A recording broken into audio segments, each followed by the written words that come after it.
Adventure ടൂറിസത്തിന് കുതിപ്പേകി കോഴിക്കോട് ജില്ലയിൽ പ്രഥമ സാഹസിക ടൂറിസം സംരംഭം തുടങ്ങി. ഫറൂഖ് പുതിയ പാലത്തിന് സമീപം ചാലിയാർ തീരത്ത് പ്രവർത്തനം ആരംഭിച്ച റിവർ വേൾഡ് അഡ്വഞ്ചർ പാർക്ക് മന്ത്രി PA മുഹമ്മദ് റിയാസ് ഉദ്ഘാടനം ചെയ്തു.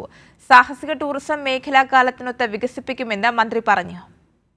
ടൂറിസം, പൊതുമരാമത്ത് വകുപ്പുകൾ പൊതു സ്വകാര്യ പങ്കാളിത്തത്തോടെ നടപ്പാക്കുന്ന ആദ്യ സാഹസിക ടൂറിസം സംരംഭമാണ് ചാലിയാർ തീരത്തുള്ള റിവർ വേൾഡ് അഡ്വഞ്ചർ പാർക്ക്. സംസ്ഥാനത്ത് ആദ്യമായി പുഴയ്ക്ക് കുറുകെയുള്ള ഏറ്റവും ദൈർഘ്യമേറിയ zip line, rope car, speed boating, kayaking, shikara boating, kids park, 180 അടി ഉയരത്തിലുള്ള റെസ്റ്റോറന്റ്, ശീതീകരിച്ച കോൺഫറൻസ് ഹാൾ തുടങ്ങിയ സൗകര്യങ്ങൾ പാർക്കിൽ ഒരുക്കിയിട്ടുണ്ട്. മന്ത്രി PA മുഹമ്മദ് റിയാസ് ഉദ്ഘാടനം നിർവഹിച്ചു. ഇങ്ങനെയുള്ള പൊതു ഇടങ്ങളെ ഉപയോഗപ്പെടുത്തുക എന്നുള്ളതിൻ്റെ സന്ദേശം ആദ്യം നൽകിയത് നമ്മുടെ ഫറൂഖ് പഴയ പാലമാണ്.